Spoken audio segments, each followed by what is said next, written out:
Hi guys, welcome to the screencast for tomorrow's lesson. We're going to be continuing with the energy system. So over the past couple of lessons we've looked at the ATP-PC system, lactate system and the aerobic energy system and how we produce energy to fuel those systems. Okay, so what we're looking at this lesson is the adaptations of the energy systems to exercise. Okay, so how long-term exercise will actually allow the body's energy systems to adapt to the physical demands of that exercise. Obviously, with specific programs, we're going to be able to train specific energy systems, which means we're going to be able to perform for longer at higher intensities. So the key topics you're going to need to get down for these corner notes are increased creatine stores, increased tolerance of lactic acid, aerobic energy system, increased use of fats as an energy source, and increased storage of glycogen, and the number of mitochondria. So first of all, increased creatine stores. We should know that this will have an effect on our ATP-PC system, as the fuel we use to create ATP is phosphocreatine.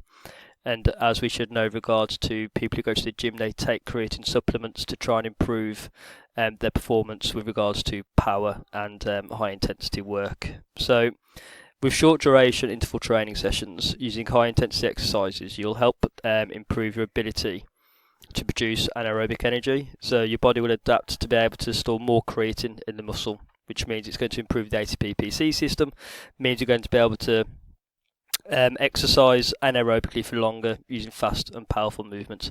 So that's the importance of an increase in creatine stores, and we get this increase in the actual muscle, so we can use the ATP-PC system for longer.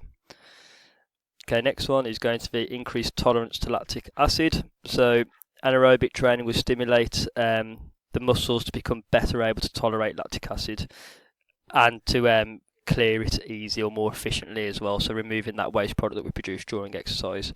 So endurance training also affects our capillary networks. Remember, the capillaries are blood vessels where gaseous exchange take place. So we have capillaries around muscles, for example, so the muscles can get oxygen and remove carbon dioxide. So we actually get a better capillary network when it comes to training, which is going to increase our aerobic energy production, because we're going to be able to get more oxygen to the working muscles, and we're going to be able to remove carbon dioxide waste product at a faster rate, meaning that we're going to be able to perform for longer without fatiguing.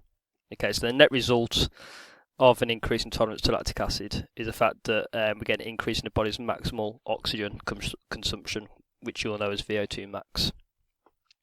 So aerobic energy system, so improvements in the cardiovascular system will allow for an increased oxygen delivery and waste products removal. So that's all to do with regards to, once again, the vascular shunt mechanism. So we have vasodilation and vasoconstriction of the blood vessels. When we exercise, the blood vessels around the muscles vasodilate, meaning we get more oxygen to the working muscles, and the blood vessels around the vital organs vasoconstrict, reducing the amount of blood going there, because we do not need oxygen to go to our vital organs. We need it to be going to our muscles for energy.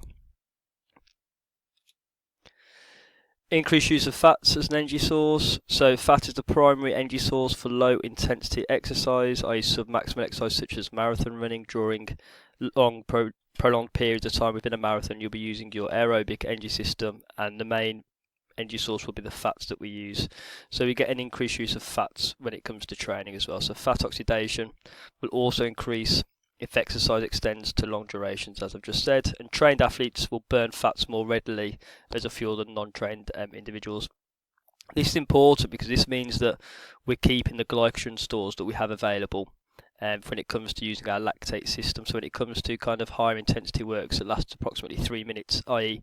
taking over an opponent and continually trying to get away from them in a marathon, you'll be using your glycogen stores for that. However, you're going to have more of that available because we're using fats earlier, and we have more fat to use. Okay,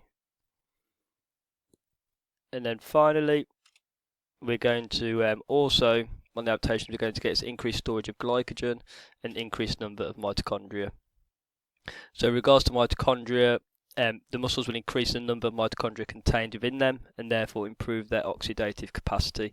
So if you remember looking back at the aerobic energy system and you think about the Krebs cycle and the electron transport chain, this takes place in the mitochondria. So this is where we're producing our ATP essentially. So with more of this, we're going to have more energy available to improve our performance. And then muscles also develop the ability to store glycogen, and therefore extending the anaerobic glycolysis process, i.e. the lactic acid system, we'll be able to use at higher intensities for a prolonged period of time. So really reaching that 3-minute mark when it comes to using the lactate energy system. So if you can get those down, I'll be grateful, and I'll see you in tomorrow's lesson. Thank you. Bye.